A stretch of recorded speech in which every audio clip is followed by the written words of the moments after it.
So, ayan, andito na tayo sa ating SSS website. Nakapag-login na tayo. So, dito, makikita nyo dito yung pay contributions, generate a PRN.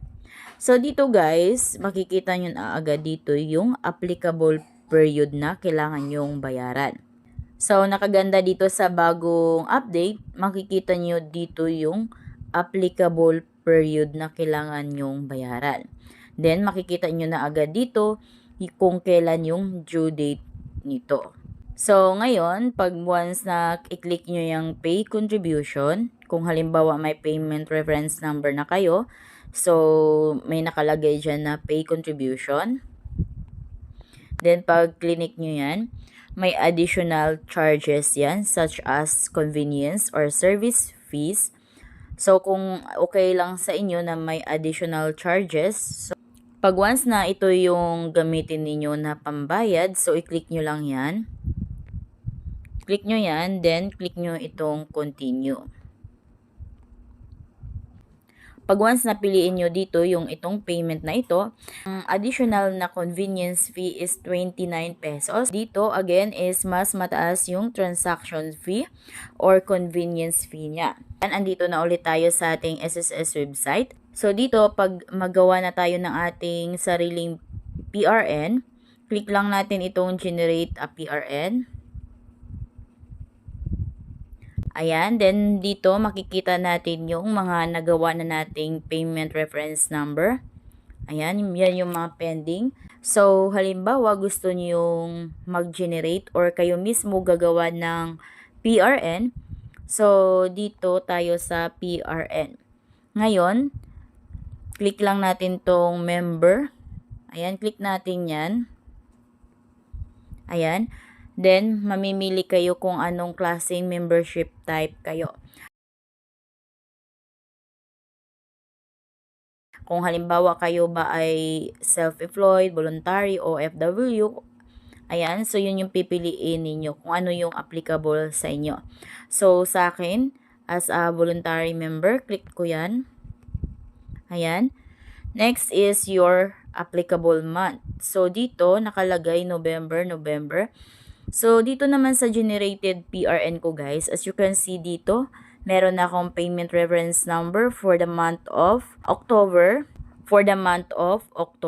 Ayan. So, ang gagawin ko, babaguhin ko yan. Mag-generate ako ng payment reference number. Gagawa ko ng PRN for the month of October to December. So, ngayon, ito, applicable month. Click natin yan. Ayan, so pipiliin kong month is October. Ayan.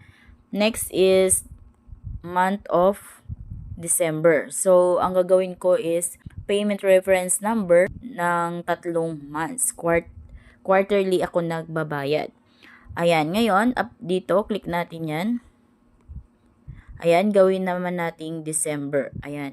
So, 3 months yung pinili ko. Next is the select contribution. Click natin yan. Ayan. So, dito guys, sa bagong update ni SSS, so hindi siya user-friendly.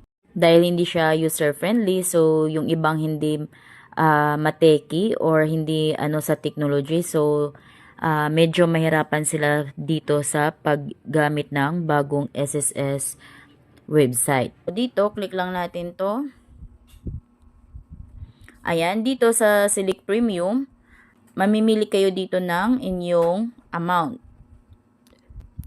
na gustong bayaran. So, sa akin, lang ako, minimum, which is 560 pesos per month. Click natin yan. Then, dito naman sa ito, click natin yan. Kung halimbawa gusto nyong lagyan yung pension booster dito, halimbawa gusto nyo magbayad sa inyong pension booster, lagyan nyo din yan ng amount.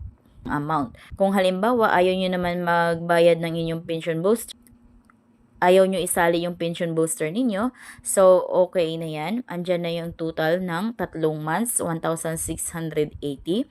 Then, ngayon, click na natin tong generate PRN.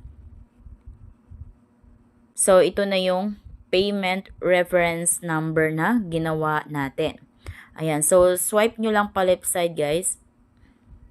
Swipe nyo pa left side, ayan, para makita nyo buo yung payment reference number. Ngayon, dahil may payment reference number na tayo, pwede na tayong makapagbayad sa ating SSS contribution. So, pwedeng click nyo na itong pay. Then, makapag-proceed na kayo dito sa Biliro. So, nakita nyo naman kanina guys, mas malaki yung convenience fee niya. So, wag na lang natin tong gamitin itong Biliro.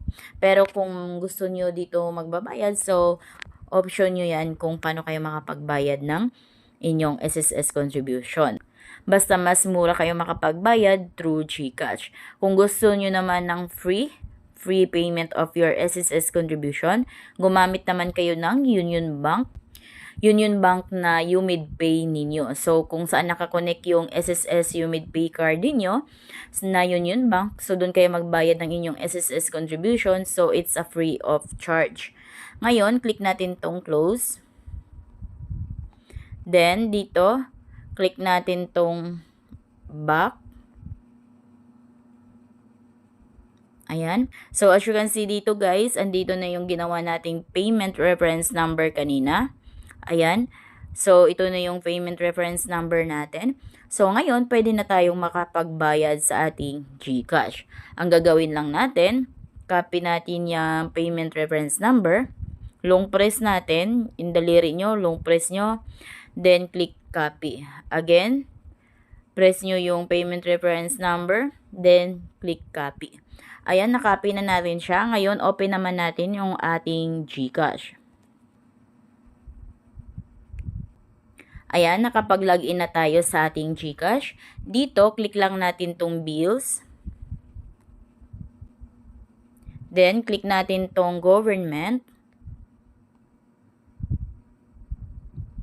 Dito, andito na lahat ng mga billers. So, scroll nyo lang pababa.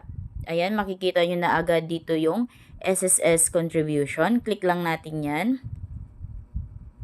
Dito, lagay lang natin yung ating total amount na babayaran. So, kanina, ating total amount is 1,680. Ayan. So, dito guys, as you can see, the convenience fee kay GCash is 8 pesos lamang. Ayan. Then, next is account type. Click natin yan.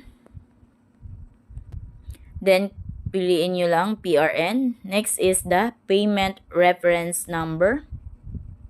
Ayan. Then, click nyo yan.